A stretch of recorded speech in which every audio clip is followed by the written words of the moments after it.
నమస్కారం అండి. కొంచెం ఉండండి, మీతో విడిగా మాట్లాడాలి. ఏమిటో తెలియదండి, మిమ్మల్ని చూస్తేనే ఎందుకో నాకు భయం. ఉన్నారా? అది నేను వచ్చింది మిమ్మల్ని చూసి ఎలా చెప్పాలి ఏమిటో తెలియదండి. మిమ్మల్ని చూస్తేనే అదే ఎప్పుడు మిమ్మల్ని చూశానో అప్పుడే నేను మిమ్మల్ని ప్రేమించడం మొదలు పెట్టాను. అది మీకు చెప్పాలనుకోవడం, మిమ్మల్ని చూడగానే కాళ్ళు చేతులు వణగడం. నేను పెళ్లి అంటూ చేసుకుంటే మిమ్మల్ని చేసుకుందాం అనుకున్నాను. ఇవాళ ధైర్యంగా వచ్చి మిమ్మల్ని అడగలుపుకుని మిమ్మల్ని నేను ఇక్కడికి వచ్చాను. మీరు ఏమంటారు? ఏమిటి మీరు మౌనంగా? ఇప్పుడు చెప్తున్నాను, నిన్ను నేను వదిలిపెట్టను.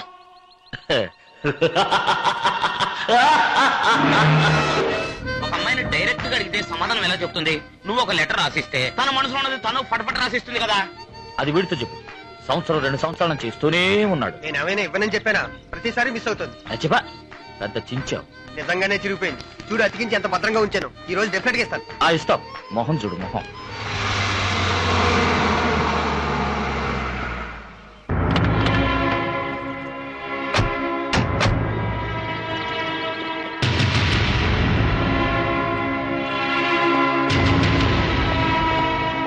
ఎందుకు వచ్చారు? అమ్మని చూడాలి. కుదరదు.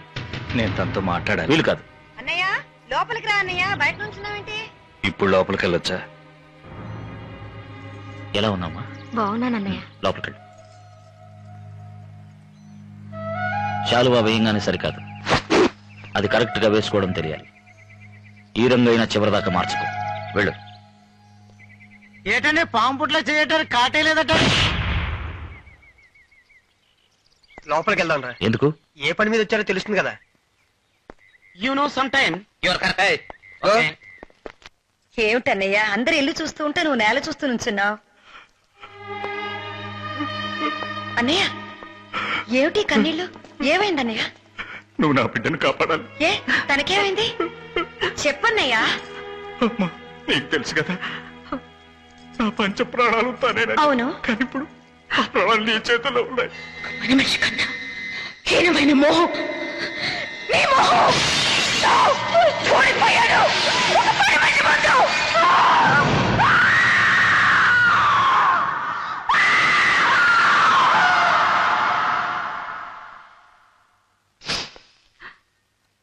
చేసుకుంటే నరసింహాన్ని చేసుకుంటాను పట్టుబట్టు కూర్చుంది. ఎన్ని విధాలా చెప్పినా తన పంతం వదిలేట్లేదు. ఇలాగే వదిలేస్తే ఎక్కడ చచ్చిపోతుందోనని భయంగా ఉంది. నువ్వు పెద్ద మనసుతో దాన్ని నీ కోడలు చేసుకోవాలి. అత్తయ్య, నేను మీ అమ్మాయికి చేసిన ద్రోహాన్ని మనసులో పెట్టుకుని నా చెల్లెలి మీద పగ సాధించకండి. దాని ప్రాణాలు కాపాడగల వ్యక్తి నువ్వు తప్ప ఇంకెవరూ లేదు. నాకన్నా వయసులో చిన్నదానివైనా పర్వాలేదు, నీ కాళ్ళు పట్టుకొని అడుగుతున్నాను. ఏమిటన్నయ్య అది? మరీ చిన్నపిల్లాళ్ళ. దిగులు పడకు. రేపే మీ ఇంటికి వచ్చి నిశ్చితార్థం చేసుకుంటాను. నరసింహ, నీకిష్టమే కదా? నువ్వు చెప్పావుగమ్మా, నీకిష్టమైతే నాకు ఇష్టమేనమ్మా. చాలా సంతోషం బాబు.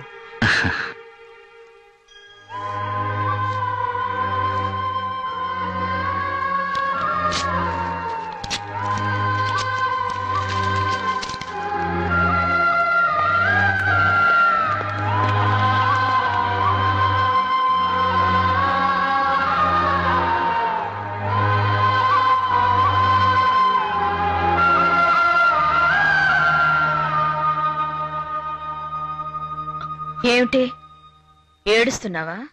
నీ స్థితి ఏమిటి? పరిస్థితి ఏమిటి? నువ్వు వెన్నెల్లో గోరుముద్దలు తినుంటావు. నేను తలుచుకుంటే చంద్రమండలంలో తింటాను. నువ్వనుకునేది ఏమీ జరగదు. కానీ ఈ నీలాంబర అనుకున్నదంటే అది జరగకుండా విడిచిపెట్టదు. ఏడ్చి కాళ్ళు నశించేకు, ఏడవకుండా పెట్టు.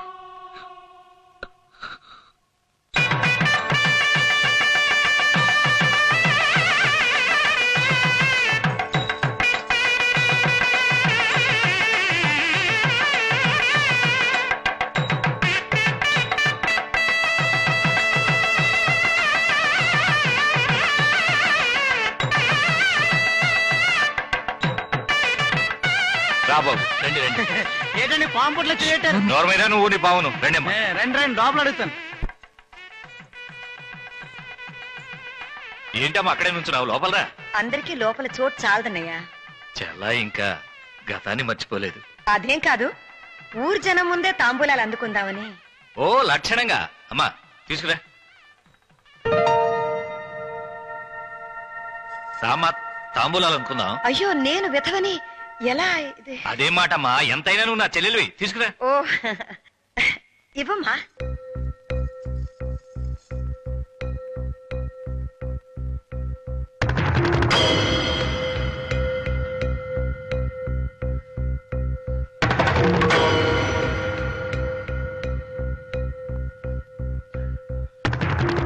నా కొడుకు నరసింహానికి మీ అమ్మాయి వసుంధరనిచ్చి పెళ్లి చేయాలని నేను నిర్ణయించుకున్నాను.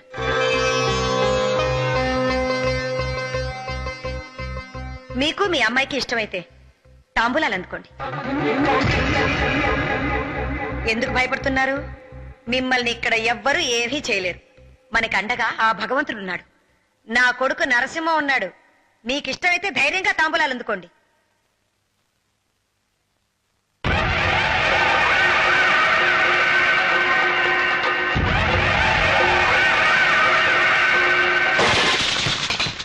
దెబ్బకి దెబ్బ. ఇప్పుడేమన్నావు? విధవనైనా పర్వాలేదు, ఎంతైనా నా తోడపుట్టిన చెల్లెలివి అన్నావే. ఆ రోజు నా కూతురు నేర్పించి నువ్వు మరో అమ్మాయిని నీ కోడలుగా చేసుకున్నావే, ఆ రోజు నేను విధవని. ఆ రోజు ఈ చెల్లెలు నీ కంటికి కనబడలేదా? కనబడదు. కారణం డబ్బు. ఆ డబ్బు ఈ రోజు నా దగ్గర చాలా ఉంది గనుక చిన్నదాన్నను కూడా చూడకుండా సిగ్గు లేకుండా నిన్న నా కాళ్ళ మీద వచ్చి పడ్డావు. ఛీ! సరే, చెల్లెల్ని నీ జ్ఞాపకం లేదు, నా భర్తేనా జ్ఞాపకం ఉన్నారా? ఈ ఊరి జనం ముందు నువ్వు ఆయనకిచ్చిన మాట జ్ఞాపకం ఉందా? ఆ మాటని కాపాడుకోవాలన్న జ్ఞానమైనా నీకుందా? మనిషివైతే కదా ఇవన్నీ జ్ఞాపకం ఉంటానికి. నువ్వు నన్ను అడగచ్చు, నిన్న నువ్వు నాకు ఇచ్చిన మాట ఏమైందే అని. ప్రాణం పోయినా ఇచ్చిన మాట తప్పే కుటుంబం కాదు నా మెట్టినిల్లు. జీవితం అంతా ఇచ్చిన మాట కాపాడుకోవడానికి అంకితమైందే నా మెట్టినిల్లు. నేను నీకు నిన్న మాట ఇచ్చాను, మీ ఇంటికి నిశ్చితార్థానికి వస్తానని. నీ కూతుర్ని నిశ్చితార్థం చేసుకుంటానని కాదు. నువ్వు కావాలంటే వంశపారంపర్యంగా వచ్చే అలవాట్లని మార్చుకుని నీ కొడుకుకి వేరే పెళ్లి చేసి ఉండొచ్చు, కానీ నేను ఆ పని చేయలేను. ఎందుకంటే నా భర్త చెప్పిన మాటలు ఇంకా నా చెవుల్లో మారుమోగుతూనే ఉన్నాయి. చేసుకోబోయే వాళ్ళ ఇష్టాయిష్టాలతో ఆ భగవంతుడి సన్నిధానంలో నా కొడుకు పెళ్లి జరుగుతుంది. పెద్దల్ని గౌరవించకుండా ఆస్తిపాస్తులకు ఆశపడి ఇష్టపడిన దాన్ని కాదని మరో ఆడదాన్ని మెడలో తాళి కట్టాడు నీ కొడుకు. కానీ నా కొడుకు 10 నెలలు మోసి కని పెంచిన నా మాట మీరకూడదన్న ఒకే ఒక కారణంతో తను మనసారా ప్రేమించిన దాన్ని కాదని నీ కూతురు మెడలో తాళి కట్టడానికి సిద్ధమయ్యాడు. కాని పిల్లల మనసు అర్థం చేసుకోలేని వాళ్ళు కన్నవాళ్ళు అనిపించుకోలేరు. నా బిడ్డ మనసులో ఏముందో నాకెప్పుడో తెలుసు. వీడు కర్పూరం లాంటివాడు. లేని వాళ్ళు వెలిగించినా ఉన్నవాళ్ళు వెలిగించినా ఎవరు వెలిగించినా ఒక్కటే జ్యోతి. నా బిడ్డ మనసులో నేను మంటలు రేపగలనా, చల్లార్చగలను గాని.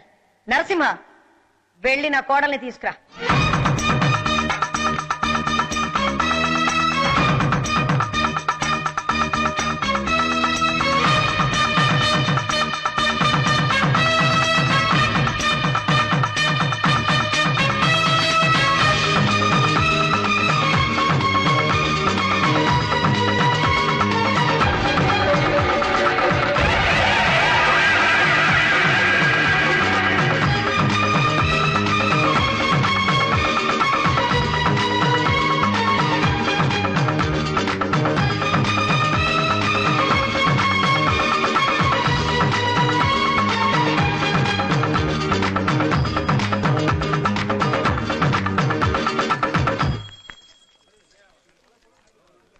కావటానికి అర్థమైనా చెప్పుతో కొండటి మాట్లాడిందయ్యా. మొహమ్మద్ పట్టుకున్నావాడట అడిగినా కొంచెం కూడా సిగ్గుశరం లేకుండా జడ పదార్థంలో ఎలా నిల్చున్నాడో చూడు. ఆ రోజంతా తలబిరుసుగా మాట్లాడాడు. రేపు ఆయన కూతుర్ని ఎవరికిచ్చి పెళ్లి చేస్తాడు? ఏమైనా చేస్తాడు. పరువు మర్యాద పోయిన తర్వాత ఇంకా ఆయన ఊళ్ళో తలెత్తుకు తిరగలడా? మనిషికి మాటేనయ్య ముఖ్యం. ఇచ్చిన మాట కాపాడుకోవాలి. కాపాడుకోలేకపోతే ఉరేసుకు చావాలి.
కోపం, ఆ పని మనిషి మీద కోపం, పిచ్చి.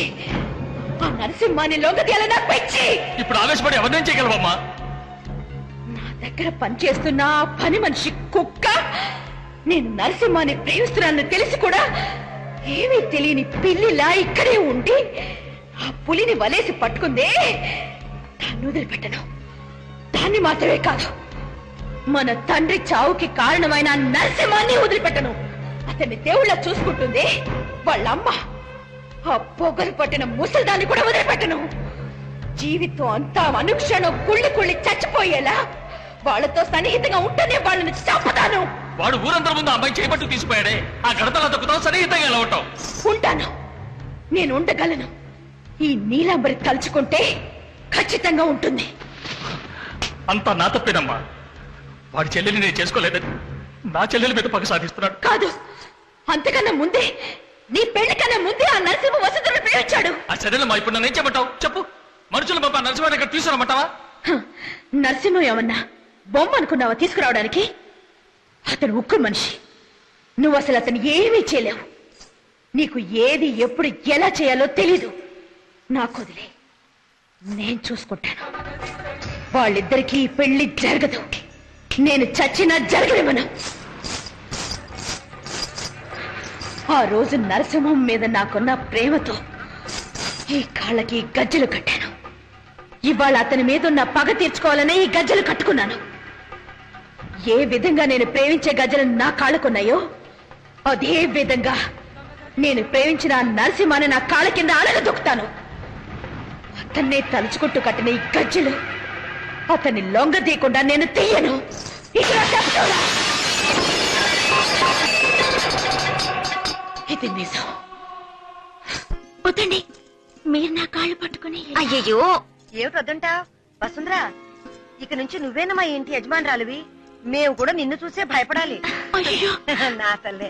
అనే అనే ఒక నిమిషం, ఇటు చూసావా వదిన ఎంత సిగ్గుపడుతోందో. పెళ్లికి ముందే ఇలా ఉందంటే తాళి కట్టిన తర్వాత ఇక అంతే. వదిన మొహం చూడడానికి నీకు 3 నెలలు పడుతుంది. ఆవిడ ముఖం బానే చూపిస్తుంది, మన వాడికే సిగ్గెక్కువ. బాబు, ఓసారి ఇటు చూడరా. చూడమంటుంటే చూడమంటుంటే అటు చూడు.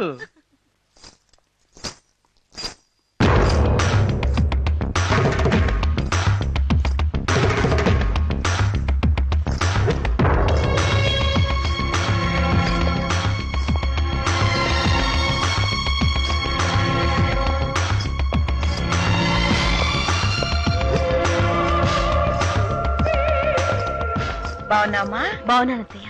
ఇదేంటమ్మా? లే, వసుంధరని చూడాలి. వెళ్ళమ్మా, వెళ్ళి చూడు. రండి. ఎన్నో నెల? కొంచెం ఉండండి, కాఫీ తీసుకొస్తాను. జాగ్రత్త. కూర్చోండి, కూర్చోండి. ఇక నువ్వు నాకు పని మనిషివి కాదు, వారికే. నువ్వు పెద్ద కిలాడివే. ఎవ్వరికీ తెలియకుండా గుండెలో ఆశలు దాచుకున్నావు. అందుకన్నాను. నన్ను క్షమించమ్మా. నీ నరసింహం మీద నేను ఆశపడ్డాను, కానీ అది నెరవేరలేదు. దేవుడంటూ ఒకడున్నాడుగా, వాడు ఎవరెవరికి ఏమేమి రాసి పెట్టాడో ఆ విధంగానే జరుగుతుంది. వసుంధర, నువ్విప్పుడు మా ఇంటి పిల్లవి. నీకే శుభకారం జరిగినా పుట్టింటి సారని నీకు మా ఇంటి నుంచే రావాలి. కానీ మా నాన్న చచ్చిపోయి సంవత్సరం కూడా అవ్వలేదు. సారీలు ఇవ్వకూడదని చెప్పారు. ఏమైనా నీ అక్కయ్య అనే స్థానంలో ఇది నేను తీసుకొచ్చాను. ఇది కట్టుకుని అమ్మవారి గుళ్ళో నీ పేరుని అభిషేకం ఏర్పాటు చేశాను. వెళ్ళి చేసిరా. అయ్యో, నన్ను పెద్ద మనిషిని చేద్దులే. నేను చిన్నపిల్లనే. తీసుకో.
నేనే కట్టుకుంటాను, మీరు బయటికి వెళ్ళండి.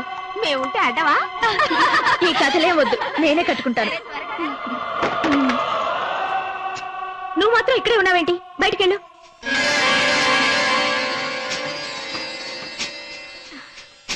ఆ రోజు అమ్మవారి పూజకని ఎరుపు రంగు చీరిచ్చాను.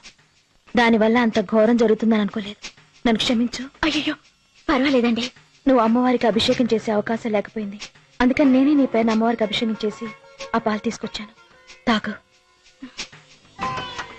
అమ్మవారి ముందు పెట్టి దండం పెట్టుకుని తాగుతాను. అభిషేకం పాలు నువ్వు తప్పకుండా తాగాలి. సరేనండి. పెళ్లికి తప్పకుండా రావాలి. నన్ను మీరు ఆశీర్వదించాలి. జరగబోయేది నా పెళ్లి. నా ఇంటి పెళ్లి అంటున్నాను. నేను లేకుండా తాళెలా కడతారు? తప్పకుండా వస్తాను.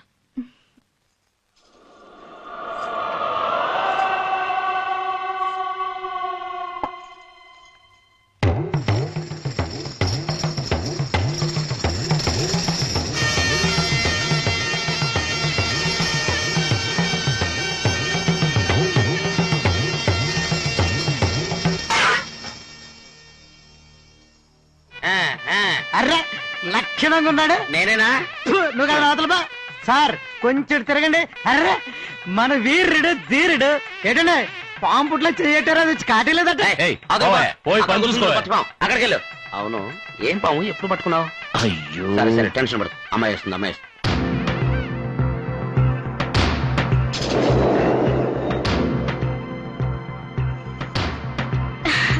ఏమైందంటే పాలు తాగలేదా? కాదండి, నేను దేవుడి దగ్గర పాలు పెట్టి దండం పెట్టుకుంటుంటే అప్పుడు పాము వచ్చి పాలు నెట్టేసింది. నేను పెళ్లికి ముందు నాగేంద్రుడికి పాలాభిషేకం చేయిస్తాననుకుంది. అప్పుడే నాకు జ్ఞాపకం వచ్చింది. అందుకే వెంటనే గుడికి వెళ్ళి 2 దిన టైం అయింది. ఒక్క నిమిషం.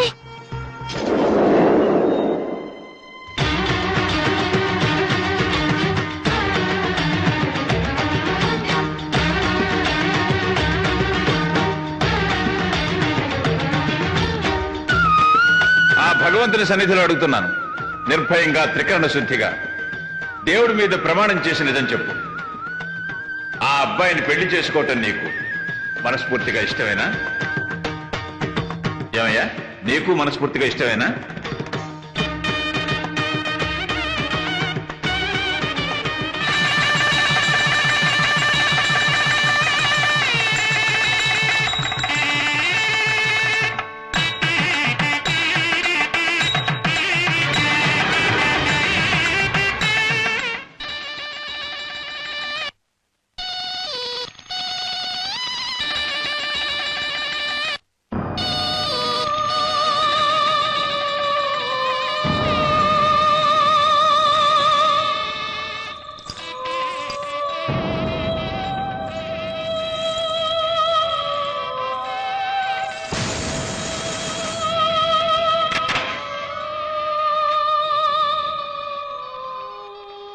జరిగిందే తలుచుకుంటూ కూర్చుంటే ఎలాగమ్మా? ఏమ్మా, జరిగిందంతా మర్చిపోతావనే కదా నేను ఇక్కడికి తీసుకొచ్చింది. ఎప్పుడు చూసినా నువ్వు అదే చూస్తుంటే ఎలా చెప్పు? నా తల్లి కదూ, భోంచేయపోతే ఆరోగ్యం పాడవుతుంది. ఈ కాస్త తినమ్మా. నీకేమన్నా పిచ్చి పట్టిందా? నిజంగా నాకు పిచ్చి పట్టింది. ఇక మీద నేను ఎవరి మొహం చూడదలుచుకోవట్లేదు. నేను మోసపోవడం మాత్రమే కాదు, పరుపోవడం మాత్రమే కాదు, అవమానపడడం మాత్రమే కాదు, నేను ఓడిపోయాను. ఒక పని మనిషి దగ్గర నేను ఓడిపోయాను. అతని మీద ఇంత ఆశ పెట్టుకున్నామని తెలుసుకోలేకపోయానమ్మా. ఎలాగైనా నరసింహాన్ని తీసుకొచ్చి నీకు అప్పగిస్తాను. ఒక పని మనిషి పడుకున్న చోట నేనా? నీకు ఇటువంటి నీచమైన ఆలోచన ఎలా వచ్చింది? నువ్వు నా కన్నవేనా? నువ్వు అసలు ఆలోచించే మాట్లాడుతున్నావా? చెప్పు. అన్నిటికీ నువ్వే కారణం. నువ్వే నీ డబ్బు పిచ్చే కారణం. వెళ్ళండి, అందరూ వెళ్ళండి. ఇంకెప్పుడు ఎవరైనా కట్టుపడకండి. మళ్ళీ ఎవరైనా కట్టుపడ్డారో నా మొహాన్ని నేను నిప్పుగా తగలు పెట్టుకుంటాను. వెళ్ళిపోండి, వెళ్ళిపోండి, అందరూ వెళ్ళిపోండి.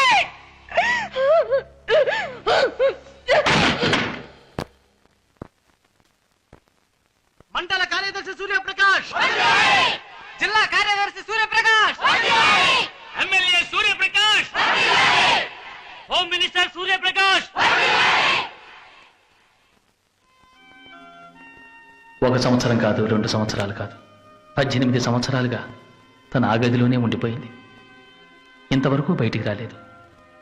నన్ను తప్ప ఎవరినీ గదిలోకి రానివ్వనూ లేదు. నా అంతస్తు పెరిగిన కొద్దీ ఈ ఇంటిని ఎన్నో రకాలుగా మార్చాను, కానీ తన రూమును మాత్రం మార్చలేకపోయాను, తనని మార్చలేకపోయాను. అది కూడా పర్వాలేదండి. అమ్మ చనిపోయినా కూడా బయటికి రాలేదంటే మీరే ఆలోచించండి. ఎప్పుడూ తన గదికి భోజనం నేనే తీసుకువెడతాను, అది తనకిష్టమై అడిగితే. వీళ్ళ అమ్మాయి గాని ఇంకెవరైనా గాని భోజనం తీసుకెడితే పళ్ళే నెట్టేస్తుంది. తను ఎప్పుడు లేస్తుందో, ఎప్పుడు తింటుందో, ఎప్పుడు పడుకుంటుందో ఏదీ తెలియదు. కానీ ఆ పెళ్లి క్యాచెట్ అవుతున్న శబ్దం మాత్రం వినపడుతూ ఉంటుంది. ఇన్స్పెక్టర్ సార్ సీఎం మీటింగ్ బయలుదేరారు, వెళ్దామా? వెళ్దాం. మరి నేను చెప్పింది గుర్తుపెట్టుకోండి. ఎన్ని పూజలైనా చేయండి, ఎంత ఖర్చైనా పర్వాలేదు, తను మారాలి, అదే ముఖ్యం. ఈ విషయం ఎవరికీ తెలియకూడదు. అలాగేనండి. మావయ్య, సీఎం మీటింగ్ బయలుదేరారు, నేను వెళ్ళొస్తాను. అల్లుడు, నా విషయం ఏంటి మావయ్య, ఆటగా ఉందా? కొవ్వెక్కి నీ కొడుకులు అనవసరమైన బిజినెస్ చేసి దెబ్బతింటే దాన్ని నన్నేం చేయమంటావు? అది అప్పు చేసింది ఎవరి దగ్గర? వెంకయ్య గౌడి దగ్గర. అల్లుడు, అంతా పోయింది. చిట్ట చివరికి మిగిలింది ఆ ఇల్లు ఒక్కటే. అది కూడా పోయిందంటే ఈ వయసులో నేను నడి రోడ్లో నిలబడాలి. కనీసం ఆ ఇంటి వరకైనా వాళ్ళ దగ్గర నుంచి విడిపించలుడు. అల్లుడు, నా కూతురికి నీకు నేను ఎంతో చేశాను, కొంచెం ఆలోచించలుడు. ఏం ఆలోచించబట్ట? అతని ఢిల్లీ దాకా పలుకుబడి ఉంది. ఈ విషయం గురించి సీఎంకి చెప్పాడా నా పదవి ఊడుతుంది. వస్తాను. కాఫీ. మీ నాన్నకి వెళ్ళిరానా? వస్తున్నా. నమస్కారం. జరగండి, జరగండి. వాళ్ళకి ఇవ్వండి. మీ పత్రాలు తర్వాత వెనకాల చూస్తా. పెట్టుకు వస్తున్నాడా? పెట్టలేయండి. నమస్కారం. మీటింగ్ టైం అవుతుంది. మీరు ఎక్కడ